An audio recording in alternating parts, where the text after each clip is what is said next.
성경 말씀 신명기 8장 1절부터 2절까지 보겠습니다. 내가 오늘날 명하는 모든 명령을 너희는 지켜 행하라. 그리하면 너희가 살고 번성하고 여호와께서 너희 열조에게 맹세하신 땅에 들어가서 그것을 얻으리라. 네 하나님 여호와께서 이 40년 동안에 너로 광야의 길을 걷게 하신 것을 기억하라. 이는 너를 낮추시며 너를 시험하사 네 마음이 어떠한지 그 명령을 지키는지 아니 지키는지 알려 하심이라. 기도드리겠습니다. 거룩하신 하나님 아버지, 오늘도 우리가 함께 이 자리에 모였습니다. 주님께서 오늘 우리들에게 주시는 이 성경의 말씀들이 온전하게 알아지고 깨달을 수 있도록 도와주시옵소서. 이 말씀이 우리에게 생명이 되게 하여 주옵소서. 예수님의 이름으로 기도드렸습니다. 아멘. 이스라엘 백성들이 광야의 길을 40년 동안 걸었습니다. 하나님께서는 신명기 8장에 광야의 길을 걷게 하신 이유를 말씀하고 계십니다. 애굽에서 탈출해서 나와서 가나안 땅으로 들어가는 그 여정에 안 겪어도 될 법한 광야의 길이었는데, 이 광야의 길이 이스라엘 백성들에게는 40년이라는 세월이 주어졌습니다. 우리는 이스라엘 백성들이 40년 동안 배웠던 그 광야에서의 교훈을 이스라엘도 저렇게 40년 걸렸는데 우리도 그만큼 지나야지 뭐 철이 들든지 이렇게 해도 되는 거 아니냐, 이렇게 안일하게 생각하면 안 됩니다. 그들이 그렇게 40년 동안을 광야에서 그 시간을 허비했던 이유를 잘 보고 우리는 그렇게 행하지 않도록 배워야 되는 거죠. 상에 기록된 모든 것들이 우리에게 본이 되기 위해서, 우리에게 교훈을 주시기 위해서 기록된 것이라고 했습니다. 그래서 우리는 이스라엘 백성들이 원망하고 불평하고 또 다른 신을 섬기고 또 우상에게 절하고 음행을 하고 하는 이런 부분들에 대해서 우리는 그러지 말자. 그것을 고린도전서에 분명히 또한 기록하고 있죠. 그와 같은 것을 그대로 답습하지 말자는 것입니다. 그래서 이런 것들을 통해서 교훈을 빨리 받고 우리가 어떻게 세상에서 살아가야 하는지를 빨리 배워가면 무의미한 광야 생활을 굳이 40년씩이나 해나갈 필요는 없다는 거예요.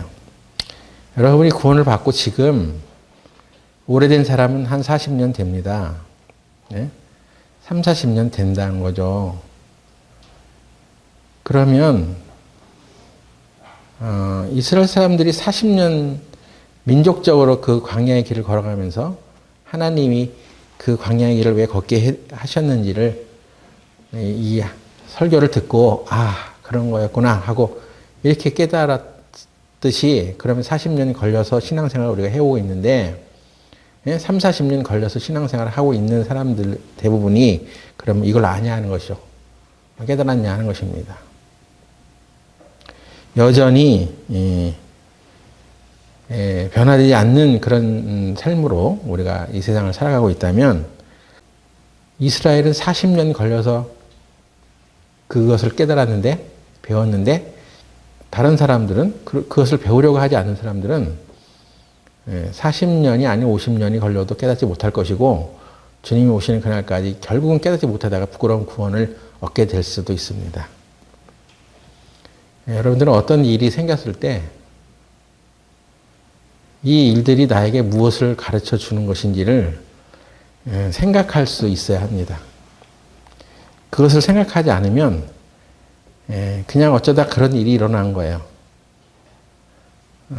그래서 그 일을 통해서 내가 무엇을 깨달아야 되는지를 못 배우는 거죠. 그건 그런 일이 생긴 거고, 그래서 내가 그때 이렇게 그 일을 해결한 것이고, 시간이 지나서 그럼 그 일을 통해서 뭘 깨달았어? 무슨 교훈을 배웠냐 하는 거야. 이스라엘 사람들에게 하나님께서 지금 이 광야의 길을 걷게 하신 이유를 설명하는 가운데 한 가지가 바로 하나님께서 이 40년 동안 너희들을 인도해 가면서 8장 5절에 너는 사람이 그 아들을 징계함 같이 네 하나님 여호와께서 너를 징계하는 줄을 마음에 생각하고 네 하나님 여호와의 명령을 지켜 그 도를 행하며 그를 경외할지니라. 이게 광야의 길 걷게 하신 이유 중에 하나입니다. 이 징계라고 하는 것은 교훈이라고 돼 있죠. 하나님께서 그러니까 우리가 이 구원을 받고 살아가는 신앙생활을 하는 가운데 사람이 자기 아들을 징계함 같이 하나님 여호와께서 너를 징계하시고 계시다. 항상 교훈하고 계시다. 이거를 알아라. 이걸 깨달아라. 이 일들을 통해서 교훈을 배워라. 그래서 그 교훈을 배운 대로 다르게 이제 반응하고 살아가라. 이것을 교훈했다는 거죠. 이걸 가르쳤다는 것입니다. 그런데 우리가 3, 40년 성경을 읽고 교회를 다니는 사람들임에도 불구하고 만일 우리 신앙생활 가운데 어떤 교훈들이 없어. 배운 게 없어. 그래서 그것을 통해서 이게 내가 생각을 잘못하고 있었던 것이었네 하고 돌이키는 게 없어. 그러면 그 사람 신앙생활 정말 잘해서 아무것도 못 배우는 거예요? 아무것도 배운 게 필요하지 않는 사람입니까? 그렇지는 않잖아요. 교훈을 받는다는 것은 징계를 통해서 옵니다. 근데 그 징계라는 게 우리가 견디기 힘든 어떤 피해를 입는다든지 아니면 어떤 몸이 거꾸러진다든지 아프다든지 주변 상황이 어떤 것들이 잘 안 된다든지 이런 것이 징계가 아니라 징계는 교훈이라고 했어요. 그 일을 통해서 교훈을 얻었냐 하는 것입니다.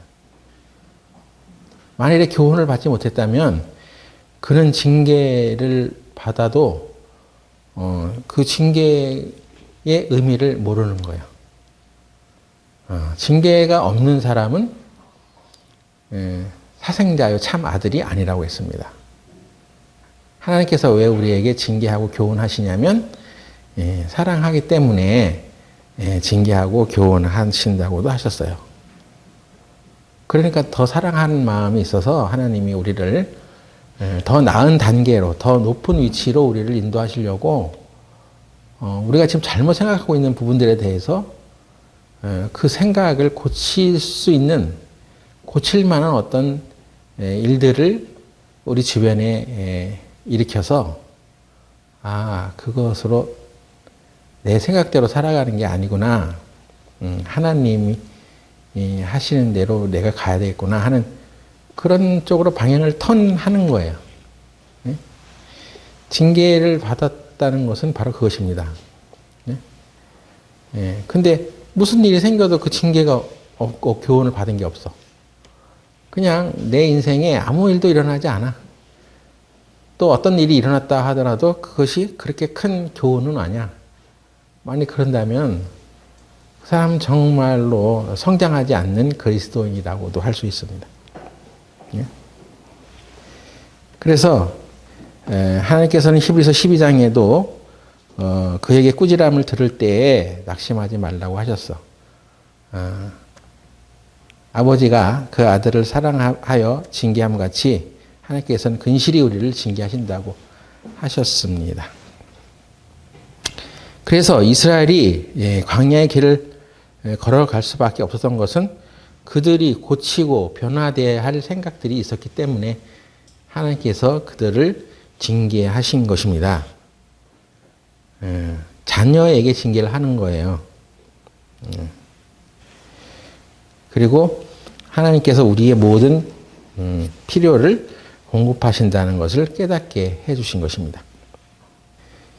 이스라엘 사람들은 자기들이 가야 할 목적지가 어딘지를 분명히 알아야 됐습니다. 우리가 신앙생활하는 이유와 그 목적을 분명히 해야 되는 것처럼 가나안 땅을 향해 들어간다는 것은 하나님이 약속하신 땅을 향해서 나간다는 얘기죠. 궁극적으로는 우리가 하나님의 나라를 가기 위해서 우리 신앙생활을 계속 해나가는 것입니다.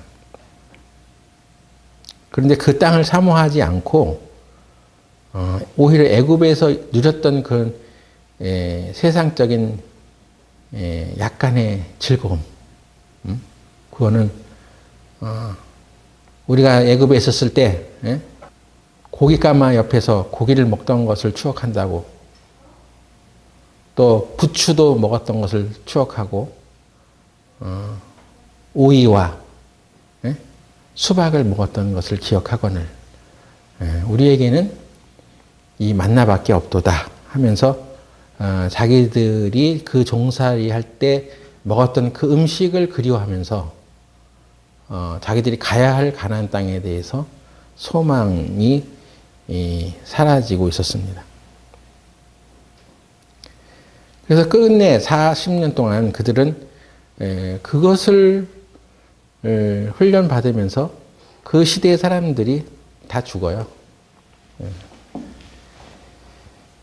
비참한 거죠. 오늘 우리가 즐기려고 하는 것들이 이 세상의 낙일 뿐이라면 하나님의 나라는 왜 필요하고 천국은 왜 필요하겠습니까? 예전에는 그 천국, 그래 그냥 천국을 가기 위해서 우리는 구원을 받았어. 그래서 이 세상에서 우리는 고생하고 그냥 힘들게 살아야 돼. 모든 것은 천국에서만 이루어지는 것이니까, 회복되는 것이니까 우리는 힘들게 살아야 돼. 그것을 아주 몸에 그냥 익숙할 정도로 그런 것을 마음에 새기고 살아갔었는데, 우리는 천국을 위해서만 가는 게 아니라 하나님의 나라를 위해서 살아가는 것이에요. 그 하나님의 나라는 예수님이 이 세상에 오시면서 그 안에 이제 성령으로 들어오심과 동시에 하나님의 나라가 이미 그들에게 임한 것이었다고 예수님께서 설명해 주셨잖아요. 그러니까 하나님 나라는 우리가 구원받는 즉시 그때부터 이제 이 하나님 나라가 계속해서 내 마음 안에서 확장되고 하나님 나라의 통치가 이제 계속되는 것입니다. 그래서 우리가 이 세상에서는 그 하나님 나라를 누리는 것에 온전하게 다 누리지는 못해도 때로는 부족한 것이 있을 수도 있죠. 근데 영원한 하나님의 나라에 가서는 그건 완전한 충족과 공급이 이루어지잖아요. 그때 가서도 우리가 온전히 받지만 우리 마음속에 이루어진 하나님 나라는 계속해서 이것이 확장되는 것이기 때문에 우리가 어떻게 믿음으로 그것들을 받아가느냐 하는 것들은 각자의 믿음이 또 달라지는 것입니다. 그런데 이스라엘 사람들이 배워했던 중요한 교훈은 뭐냐는 거예요. 그것은 바로 하나님 하신 말씀을 믿고 신뢰하는 것이었습니다. 8장 3절에 너를 낮추시며 너로 줄이게 하시며 또 너도 알지 못하며 또 내 열조도 알지 못하던 만나를 네게 먹이신 것은 사람이 떡으로만 사는 것이 아니요 여호와의 입에서 나오는 모든 말씀으로 사는 줄을 너희로 알게 하심이니라. 사람이 떡으로만 사는 것이 아니요 여호와의 입에서 나오는 모든 말씀으로 사는 줄을 너희로 알게 하심이라는 이 기록된 말씀은 예수님께서 이 땅에 오셔서 마귀에게 시험을 받을 때에도 이 기록을 인용하여서 마귀를 대적했습니다. 예수님께서는 40일 동안 금식하시고 마귀로부터 심한 육체적인 소욕, 필요, 또 어떤 경제적인 것에 대한 위기에 빠졌다고 볼 수 있습니다. 그런데 예수님께서는 이 말씀을 붙들고 마귀를 대적했어요. 말씀으로 승리를 했습니다. 그러면 우리가 이 세상에 하나님의 말씀을 가지고 살아가는 것이 왜 이렇게 중요한지를 알 수가 있죠. 응? 하나님의 말씀은 살았습니다. 그리고 운동력이 있다고 했습니다. 하나님의 말씀이 살아있다는 얘기는 하나님의 말씀이 그냥 성경에 기록되어 있는 말이 아니라는 거예요. 성경에만 있는 얘기가 아니라는 것입니다. 성경책을 닫으면 우리 실생활에서 아무런 효과를 주지 못하는 그런 기록된 경전에 불과한 것이 아니라 하나님의 말씀이 살았다는 얘기는 우리가 펼쳐서 읽은 그리고 또 우리가 어떤 위기 가운데서 발견했던 말씀들 그 기록된 하나님의 말씀이 그때에 작용한다는 거예요. 그때 내 생활 속에서 그것이 나타난다는 것이고 그 말씀대로 이루어진다는 것입니다. 그런데 우리가 대다수의 그리스도인들이 하나님의 말씀이 좋다는 것은 다 알아. 그리고 하나님의 말씀을 중요하게 생각하며 살아야 된다는 것을 다 인정해. 그런데 실제 생활에서는 하나님의 말씀대로 안 살아요. 거기에 그 말씀에 자기를 맡기지 못합니다. 그래서 하나님께서는 이스라엘 백성들을 통해서 순종이 뭐야 도대체 어떻게 해야 하나님을 섬기는 거요? 이것을 제대로 가르쳐준 시간이라는 거예요. 여러분은 하나님의 말씀을 듣고 배우고 또 읽고 살아가는데 과연 내 생활 속에서 그 말씀을 붙들고 내 지금의 형편과 사정은 이렇지만 그 말씀이 내가 처해진 이 상황에서 하나님 하신 말씀이니까 이거대로 되어질 것을 믿고 그 말씀에 자기를 맡기냐 하는 것입니다. 특히 경제적인 시험이 처해졌을 때.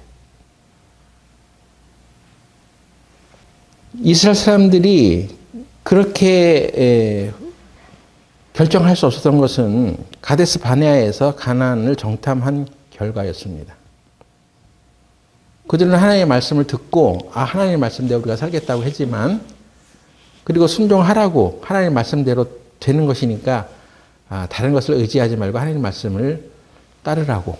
오늘 네게 명하는 명령을 지켜 행하라는 얘기는 어떤 율법적인 어떤 생활을 얘기한 것이 아니라 그 상황에서 하나님께서 말씀하신 것이 이루어지는 것이니까 그 말씀대로 행하고 움직여. 그 말씀을 따라가. 이러는 것이거든요. 그게 순종인 거예요. 근데 이스라엘 사람이 순종이 안 되기 때문에 이 광야 생활을 한 것입니다. 여러분 하나님의 말씀이 어떻게 우리 실제 생활에 나타나 있는지를 제대로 묵상하지 않고 살아가면 순종을 안 하게 됩니다. 그만큼 자기가 높아져 있다는 얘기죠. 그래서 하나님께서 그걸 낮추시는 거예요. 40년 동안 낮췄다고 했습니다. 성에서 말하는 교만은 나 이런 거 잘해. 내가 다 알아. 나 잘났어. 그런 거는 아주 저급한 수준의 교만이야. 우리가 알고 있는 것들을 혹 세상 지식을 우리가 알고 있다 하더라도 하나님 앞에서는 세상에 가장 지혜 있다고 해도 하나님 앞에서는 미련한 것입니다. 또 다 알지도 못하면서 우리는 잘난 척을 하죠. 그래서 교만한 것은 내가 어떤 일에 대해서 잘난 척을 안 하면 그냥 교만하지 않은 걸로 생각하는데 성경에서 말하는 교만은 하나님의 말씀보다 내 생각에 더 나아. 그래서 하나님의 말씀을 순종하지 않는 것을 하나님이 말씀하시는 교만이라고 할 수 있습니다. 그래서 네 명철을 의지하지 말라고 했던 것이에요. 우리가 얼마나 교만하면 하나님의 말씀을 받아들이지 않겠습니까? 근데 그 하나님의 말씀이 뭔지도 몰라. 자기에게 어떤 위치를 차지하고 있는지도 규명이 안 돼 있어. 그냥 하나님의 말씀은 내가 교회에 와서 한두 번 듣고 있는 기분 나쁜 설교자의 설교일 뿐이야. 때로는. 혹 내가 마음에 드는 설교자가 설교해도 잠시 주목만 할 뿐이지 그대로도 그 말씀대로 살지도 않아. 그래서 그냥 사람의 입으로 나오는 그냥 설교 한마디쯤으로 생각을 하고 말아버린다는 거예요. 그런데 하나님의 말씀은 그런 게 아니에요. 하나님 말씀은 나에게 생명이 되는 것입니다. 내가 그 말씀대로 따르지 않게 되고 그 말씀을 존중하지 않게 되면 하나님으로부터 또 존중을 받지 못하는 거예요, 우리가. 그 말씀이 하나님이라는 것을 알아야 됩니다. 내가 그 말씀대로 순종하지 않고 살아갈 때 내 얼마나 많은 생각과 지식으로 하나님을 누르고 무시하고 살아가는지 그것이 증명하는 것입니다. 그래서 이스라엘 사람들이 가나안 정탐을 앞두고 그들이 하나님이 하신 그 말씀, 이 땅을 너희에게 주었으니까 너희는 믿음으로 그것을 차지하라고 하는 말씀을 분명히 들었음에도 불구하고 가자마자 그들이 본 외형적인 모습에 그들은 기가 죽었습니다. 그것은 하나님의 말씀을 본 얘기가 아니죠. 근데 그게 이스라엘 사람들의 정탐꾼에게만 일어나는 게 아니라 실제로 우리 그리스도인들에게 그런 것들이 일어난단 말이에요. 예? 그렇지 않으면 광야 생활을 할 필요가 없어. 그냥 믿음으로 그냥 밀어붙여 그냥 그렇게 해서 하나님 말씀대로 그냥 살아가면 되는데 이스라엘 사람들이 지금 애굽을 지금 건너와서 그 피 뿌리는 유월절을 체험하고 구원을 받은 거죠. 그리고 침례를 받아 애굽에서 나오면서 홍해 바다를 가르고 나와. 그래서 실질적으로 그들의 이제 신앙생활이 시작되는 거예요. 그랬음에도 불구하고 그들은 그 기적을 본 그때 잠시만 하나님이 놀라운 분이시네. 이런 기적은 참 대단한 기적이야 하고 즐거워했을 뿐 실제 이제 생활에서 자기들이 하나님의 말씀과 하나님을 의지하고 신뢰하는 그 일들이 앞에 놓여졌을 때 여러 가지 이제 필요에 대해서 불평불만을 하게 됩니다. 왜 그랬겠냐는 것입니다. 그들은 하나님의 말씀을 붙들지 않았어요. 근데 그들이 하나님의 말씀을 붙들지 않았다는 것을 우리가 다 알아. 근데 우리는 붙드냐고. 과연 우리에게 물이 없고 식량이 없고 고기가 없고 모든 자원들이 부족해진 상태에서 하나님의 약속만 딸랑 있어. 그냥 하나님께서 나의 하나님 그리스도 예수 안에서 영광 가운데 그 풍성한 대로 너의 모든 쓸 것을 채우시리라. 그런 약속만 있어. 그 필요가 뭐냐는 거예요. 그 필요는 나의 욕심을 채운다는 얘기 아니라 영어 성경에 all your needs, 네가 필요한 모든 것. 그리스도 안에서 하나님 채워주신다. 그걸 믿냐는 것입니다. 그런데 그 말씀은 온데간데 없어져 버리고 아무리 그것을 많이 우리 교회 안에서 지금 최근 깨닫고 그런 살아가는 가운데 있는데도 불구하고 실제로 없는 상황에서 자원이 없는 상황에서는 그런 말씀을 믿는다기보다는 근데 없잖아. 자원이 부족하네. 아니 자원이 있으면 이런 것도 하고 교회에도 좋은 장소를 얻고 헌금이 많이 들어오고 우리 교회 재정이 넉넉하면 이것도 사고 저것도 사고 보험 사는데 풍족한 것들을 우리가 구입할 수 있지. 돈이 없잖아. 돈이 없는데 어떻게 해라는 거예요. 네? 하면서 우리가 가지고 있는 자원을 근거로 일단 그걸 생각하고 말아버리는 거예요. 그래서 못한다, 안 한다, 할 수 없다. 그것은 돈이 채워져야 하는 것이다. 예. 그래서 그 결정권이 돈의 유무에 따라서 우리 생각이 달라진단 말이에요. 그러니까 우리 가진 것을 또는 우리가 보이는 것들을 근거로 얘기하는 거 아니에요, 사실. 예? 가나안 땅을 정탐하라고 들어갔던 이스라엘 12지파의 두령들이 그들이 가나안 땅에 들어가서 본 것은 아낙 자손들이었습니다. 아낙 자손은 신장이 큰 어떤 거인족들이었어요. 근데 그들이 그 부정적인 견해를 가지고 보고했던 그 정탐꾼들이 얘기했던 그 내용을 보면 자기들이 봤던 그 아낙 자손을 뭐라고 얘기했느냐면 민수기 13장 보겠습니다. 13장 32절부터 보면 이스라엘 자손 앞에서 그 탐지한 땅을 악평하여 가로되 우리가 두루 다니며 탐지한 땅은 그 거민을 삼키는 땅이요. 거기서 본 모든 백성은 신장이 장대한 자들이며 거기서 또 네피림 후손 아낙 자손 대장부들을 보았나니 우리는 스스로 보기에도 메뚜기 같으니 그들의 보기에도 그와 같았을 것이니라. 여기 네피림 후손이라는 말이 언급됐습니다.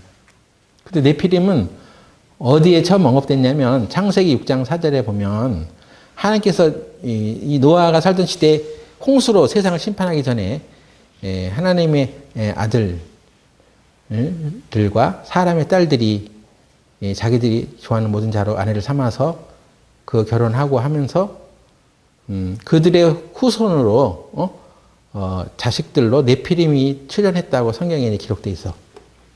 그러니까 거기 처음 언급된 거예요. 그러면 홍수가 일어나서 노아와 그 7 식구 8명만 딱 건짐을 받았으니까 그 네피림이라고 알려진 후손들은 다 죽었겠죠. 심판을 받은 거예요. 그러니까 다시 홍수 이후에 이 번성한 이 종족들 안에서 네피림이라는 후손들은 나올 수가 없는 거예요. 예? 그러니까 이 말이 여기에 또 이제 성경 해석에 또 포인트가 숨어 있는 것입니다. 네피림의 후손이라는 말은 누구의 견해요? 누구의 말이요? 이게 하나님께서 그들이 이스라엘 자손들이 본 사람들이 그 아낙 자손이 바로 네피림의 후손이라고 얘기해 주는 거예요? 아니면 그걸 정탐하러 간 사람들이 본 그들의 시각에서 그들의 견해를 얘기한 거예요? 뭐겠어요? 네? 이거는 그것을 정탐한 사람들이 시각에 그들이 조상으로부터 어떤 홍수 이전의 시대에 대해서 들은 바가 있었겠죠. 하나님의 역사를 쭉 배워왔으니까. 그러니까 네피림의 존재도 알고 배웠을 것입니다. 그러니까 딱 보기에 그들이 신장이 대단히 크니까 이거는 그 옛날 우리 조상들이 경험했었던 그 네피림이라는 존재들의 후손일 것이야 해서 자기들이 내린 정의야 그게. 네피림은 홍수가 나기 전에 이미 홍수 사건을 통해서 전멸을 했어. 근데 왜 여기 또 네피림 후손이 왜 나와 여기에? 예? 아낙 자손이라는 큰 거인족이 있기는 있었죠. 근데 거기에 대해서 보고를 하기를 이렇게 과장 보고를 하고 있는 것입니다. 예? 그래서 그때 그 네피림이 여기 아직 홍수 이후에 또 출현했다 이렇게 우리가 그렇게 생각을 하는 거예요. 근데 이 문맥상의 구조는 그게 아니에요. 예? 영어 성경을 자세히 보면 여기도 그걸 설명해 주는 세미콜론, 콜론이 또 있어. 그래서 이거는 겁을 먹은 사람들의 거짓된 과장 보고라는 거야. 이것이. 이렇게 생각하는 거. 자기 보기에 야 이것은 우리 조상들 대대로부터 알고 있었던 그 네피림의 존재의 후손들이 아니냐. 그런 사람들이 그냥 우리가 가서 얻을 땅에 보니까 즐비해 그냥. 그러니까 그 소식을 그 과장된 보고를 들은 이스라엘 사람들이 요동을 치는 거지. 그냥 싸워보지도 않고 그냥 혼비백산하는 거야. 이렇게 우리의 시각은 눈에 보이는 것들을 하나님의 말씀과 그의 믿음에 근거해서 생각하고 판단하지 않게 되면 이렇게 거짓되고 과장된 보고에 흔들린단 말이야. 그리고 그렇게 주장하는 사람들이 일반 신앙생활을 하는 그냥 묻어서 가는 사람들이 아니라 그 지파의 두령들이라는 거예요. 우두머리들이. 그래서 성경에 창세기 6장 4절에 하나님의 아들들이 사람의 딸들의 아름다움을 보고 자기들이 좋아하는 모든 자로 아내를 삼았다. 그 하나님의 아들들이 누구냐? 요즘 제가 이 대목을 가지고 연구를 하다가 지금까지 연구를 하다가 이거 섣불리 말했다가는 이게 큰 문제가 일어났구나 하는 생각이 들어서 잠시 입을 닫아야겠다는 생각이 들었습니다. 하나님의 아들들이 어떻게 해석되고 있냐면 1번 견해야. 1번 하나님의 천사들이다. 타락한 천사들이다. 2번 셋의 후손들이다. 이런 견해가 주류를 이룹니다. 여러분은 어디 가서 네이버 검색을 해보세요. 두 가지 중에 하나야. 근데 어느 한쪽을 확 주장했다가는 좀 말이 안 되는 게 있어. 사람의 딸들은 가인의 후손들 중에서만 딸들이 있었겠어요? 그럼 셋의 후손 중에는 딸들이 없었겠어? 근데 왜 사람의 딸이라고 하지? 또 하나님의 아들은 단어로만 보면 하나님의 아들을 욥기서 같은 데 보면 천사. 그러니까 천사가 이 세상에 내려와서 남자의 모습으로 왔잖아. 그러니까 그 타락한 천사가 남자의 모습으로 와서 사람의 딸들을 취해가지고 자녀를 낳았다. 이렇게 또 해석이 되기도 하고. 참, 그 문제는 여러분들이 계속 관심을 가지고 연구를 하시기 바래요. 예? 그리고 그렇게 남겨놔, 모르면. 잘 모르는 것도 있으니까, 억지로 성경을 풀다가 이상한 교리에 빠지지 말고, 저는 확실하게 이 부분들에 대해서는 정의를 못 내리겠어요. 그들이 누군지. 그런데 성경이 여러 가지 이제 공부를 하면서 이걸 정의를 해야 돼요. 하나님의 아들들이 천사라고 주장하는 사람들은 이 주장을 하다가는 어떤 말씀에 딱 걸린단 말이에요. 히브리서 1장 5절 보세요. 히브리서 1장 5절에 하나님께서 어느 때에 천사 중 누구에게 네가 내 아들이라 오늘날 내가 너를 낳았다 하셨으며 또다시 나는 그에게 아버지가 되고 그는 내게 아들이 되리라 하셨느뇨. 그러니까 하나님께서 천사에게 너는 내 아들이라 하신 적이 없다는 얘기죠. 그러니까 하나님의 아들이 천사다. 천사 중에 타락한 천사다. 라고 딱 규정을 할 수가 없어. 그렇게 되면 이런 말씀이 틀어진단 말이에요. 그죠? 하나님은 천사 중 누구에게도 하나님의 아들이라고 말한 적이 없는데 왜 그래? 하는 것입니다. 그리고 마가복음 12장 5절에 보면 천사는 시집가고 장가가는 것이 아니라고 분명히 말했죠. 생육하고 번성하는 존재가 아니야. 우리 인간적인 생각에 천사가 사람의 딸들을 취해서 생육하고 번성한 어떤 후손들을 낳았을 수 있다는 것 우리의 인간적인 생각일 뿐이지 성경이 말하는 그리고 예수님이 말하는 천사의 개념을 보면 그렇게 생육하고 번성하는 존재는 아니야.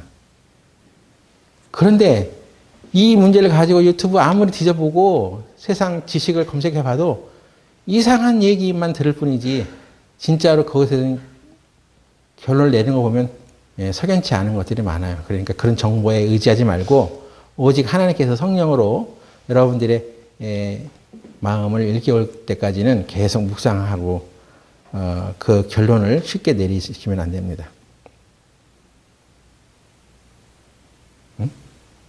그러니까 사람의 딸이라고 해도 사람의 딸은 그냥 가인의 후손이라는 정확한 근거 있어?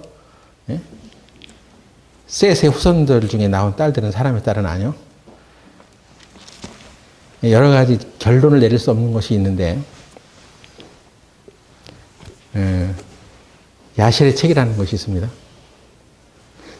야샬의 책에 보면 그래도 성경 중에 그 기브온 전투에서 여호수아가 태양과 달을 정지시키면서까지 쳐부쉈던 그 얘기 끝에 이런 전쟁의 모든 얘기들이 야샬의 책에 기록되지 않았느냐 하면서 그나마 그래도 이제 우리 중에 신화에 관한 얘기들을 힌트를 주고 있는 것들이 몇 가지 있어. 근데 일단 야샬의 책이라는 데 보면 이런 내용이 있습니다. 사람의 모든 아들들이 아들들과 딸들을 낳으며 땅의 지면에서 번성하면서 그들이 그 시대의 주의 길에서 벗어났다. 주의 길에서 벗어났다. 이게 바로 네피림이라는 뜻이에요, 사실은. 네피림이라는 말은 네파라는 말의 복수형인데 네팔, 나팔이라고도 발음해. 어떤 길에서 떨어지다라는 뜻이에요. 벗어나다. 그 네피림 하면 이제 그 복수 형태 떨어진 자들. 그래서 땅의 지면에서 그들이 그 시대의 주의 길에서 벗어났다. 그들이 서로에게 그들이 악한 행위를 가르쳤고 계속해서 주께 죄를 지었다. 모든 사람이 자신을 위하여 신을 만들고 이웃과 친척 모든 사람으로부터 도둑질하고 약탈했다.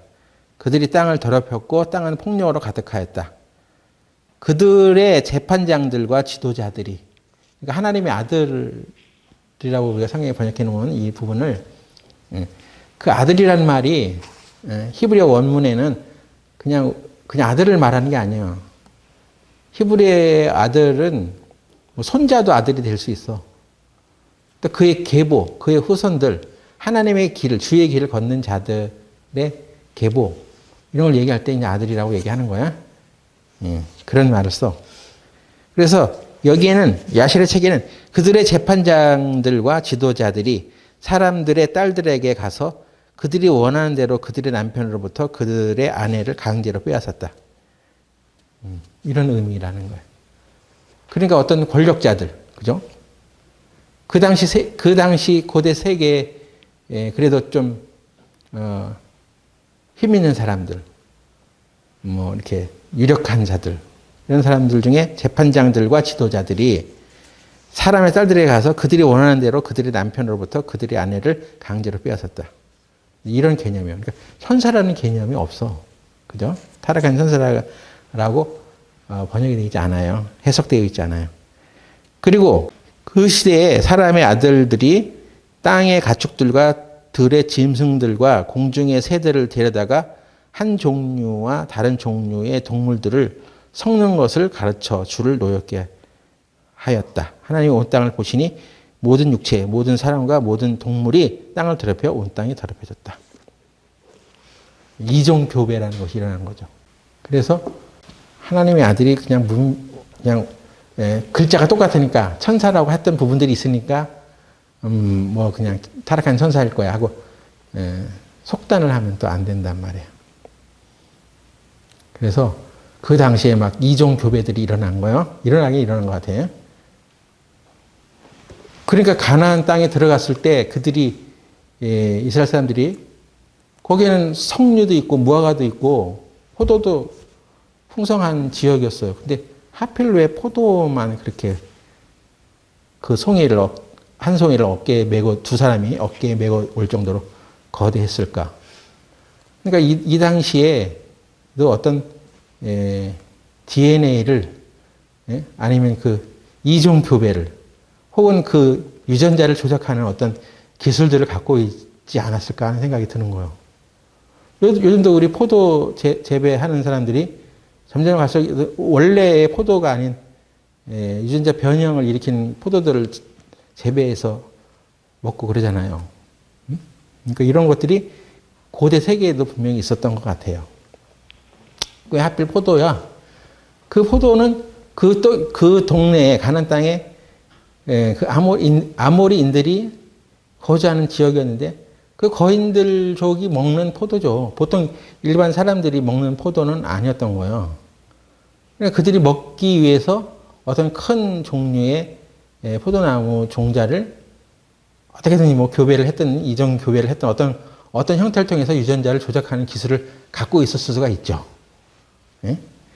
그리고 왜 하필 포도야? 그러니까 포도는 포도주를 만들 수 있잖아. 예, 그죠? 그러다 보니까 그들이 먹고 취하고 그 세상의 풍요를 누릴 수 있는 어떤 과일들을 택해서 그것들의 어떤 유전자 변형을 일으킨 것 같아요. 그래서 아무튼 홍수가 일어나기 전에 존재했었던 그 네피림이라는 존재는 네피림은 이제 그 말뜻이 이제 하나님의 질서에서 벗어난 자들이라는 뜻이에요. 근데 이제 우리 성경에는 이제 거인들로 자이언트라고 번역이 돼 있어요. 뭐 그렇게 번역해도 뭐 상관없죠. 원래 신체적으로 크고 장대했으니까. 근데 그것을 보면서 사람들은 자기 힘으로는 대적할 수 없는 물리적 한계를 갖고 있는 존재들을 보게 될 때 하나님의 말씀은 온데간데 없어졌다는 것입니다. 그리고 홍수가 일어나면서 홍수 후에 사라졌던 그런 거인들이 또 출현하는 거죠. 그 거인들은 어디서 나왔겠어? 노아의 세 아들 중에 셈과 함과 야벳이 있는데 함의 자손들을 좀 저주하신 사건이 있어. 함은 가나안의 아비가 된다. 그 가나안 족속들이 그 중에서 한 90%의 거인족들이 거기서 다 나와. 물론 셈족, 야벳 쪽에서도 거인이 몇 명 출연했는데 극히 소수고 대략 한 90% 정도가 함의 자손들을 통해서 쭉 나와요. 그럼 만일에 하나님의 아들들이 천사라면, 타락한 천사라면 그때 또 천사들이 와서 또 사람의 딸들과 또 이렇게 결혼을 했단 말이요? 자식을 낳았단 말이요? 이해할 수가 없죠, 그것은 또. 여러분을 볼 때 하나님의 길을 떠난, 하나님을 쫓던 무리들을 하나님의 아들들이라고 얘기하지 않았을까? 그러니까 그 유전자가 우리가 하나님을 떠나고 하나님을 배격하는 쪽으로 가면 그 중에 어떤 후손들을 통해서 이 거인족들이 출현하는 유전자가 글로 이어져 가는 유전자 변이가 일어나는 거 아닌가. 그런 생각을 조심스럽게 할 뿐입니다. 즉 다시 말하면 여러분들이 하나님을 대적하고 버리고 하나님을 떠나 살면 여러분의 후손들 중에는 하나님께서 기뻐하지 않는 자녀들이 출생할 수가 있어. 그때 그 유전자 변이가 일어나는 거야. 하나님 대적하는 유전자가. 실험적으로 증명한 사실은 없어. 그런데 성경에 그런 자손들이 출현하는 걸 보면 하나님을 알지 못하는 그 순간에 그런 길을 걸어가던 사람들의 후손 중에 이런 안락자손들이나 거인족들이 나오더라고. 최근에도 거인족들이 출현합니다. 대다수 한 20살, 30살 하면 다 죽어요. 오래 살지 못해.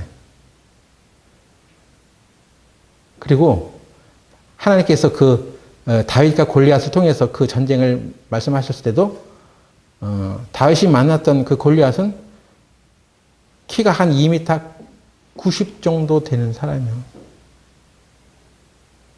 그러니까 그런 거인족들이 곳곳에 숨어 있단 말이야. 근데 그 사람 입에서 나오는 말을 보세요. 하나님을 좀처럼 경외하는 사람인가? 골리앗이. 그렇지 않아요. 그리고 사무엘하 21장에 보면 또 이스라엘 사람들이 후손들이 거인족하고 전쟁을 했는데 그들은 손이 6개고 발이 6개야. 그래서 24절이야. 우리는 손이 5개, 10개, 발이 5개, 5개. 이렇게 해서 20절이야, 20절. 근데 24절짜리 거인들이 있어서. 그건 하나님이 세워놓은 창조의 질서에 위배되는 후손들이거든요. 육손이, 육발이. 손을 쫙 펴면 손이 6개야. 손가락이. 발도 6개고. 흉측하겠죠. 그건 하나님의 창조 질서에 없는 유전자 변이가 일어난 거예요. 근데 그 사람들 대다수가 하나님을 믿지 않아. 하나님을 계속 떠난 사람들이야. 그래서 그들이 두려워했었던 그 안악 자손이 이제 하나님 말씀을 이제 실제적으로 이제 터득하고 40년 만에 다시 그 가나안 땅에 들어갔을 때 그들이 쳐부었던 바산 왕 옥에 대한 얘기가 있어. 바산 왕 옥을 쳐부수는 것에 대해서 시를 만들어 가지고 이스라엘 사람들이 찬송을 했습니다. 그리고 가나안 땅에 살던 기생 라합은 너희들이 이스라엘 민족들이 바산 왕 옥에 행했던 그 일들로 인해서 우리는 가슴을 조였다고, 무서워했다고, 두려워했다고 하는 말이 나옵니다. 도대체 바산 왕 옥을 그냥 일반 적장을 하나 벤 거에 대해서 뭘 이렇게 소스라치게 놀라 했는데 보니까 바산 왕 옥도 거인족이었다는 거예요. 신명기 3장 11절 보세요. 신명기 3장 11절에 르바임 족속에 남은 자는 바산 왕 옥뿐이었으며 그의 침상은 철 침상이라. 지금 오히려 암몬 족속의 라빠에 있지 아니하냐? 그것을 사람의 보통 규빗으로 재면 그 장이 9규빗이요 광이 4규빗이니라. 그러니까 이 바산 옥의 철침상, 그 사람이 눕고 자고 했던 그 철제 침상의 길이가 9규빗이래. 사람의 보통 규빗으로 재면 한 규빗이 보통 45에서 50cm 되거든요. 그러면 9규빗이는 얼마요? 최저로 잡아도 5, 9, 45, 4m요. 키가 2m도 아닌 4m. 그런 커다란 장수였던 거예요. 왕이었던 거예요. 그런 거대한 거인족의 왕도 이스라엘 사람들이 믿음을 가지고 이제 가나안 땅을 정벌해 가면서 이런 사람들도 쳐부수는 거야. 그러니까 그들이 신장에 이제 놀라지 않죠.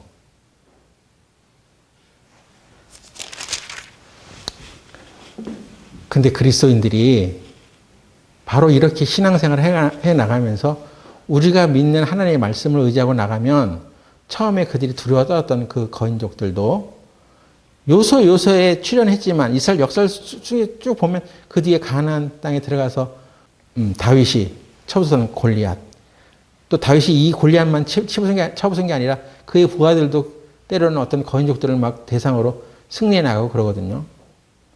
믿음으로 해나가면 그런 외형적인 것들은 전혀 장애가 되지 않고 방해가 되지 않았단 말이에요.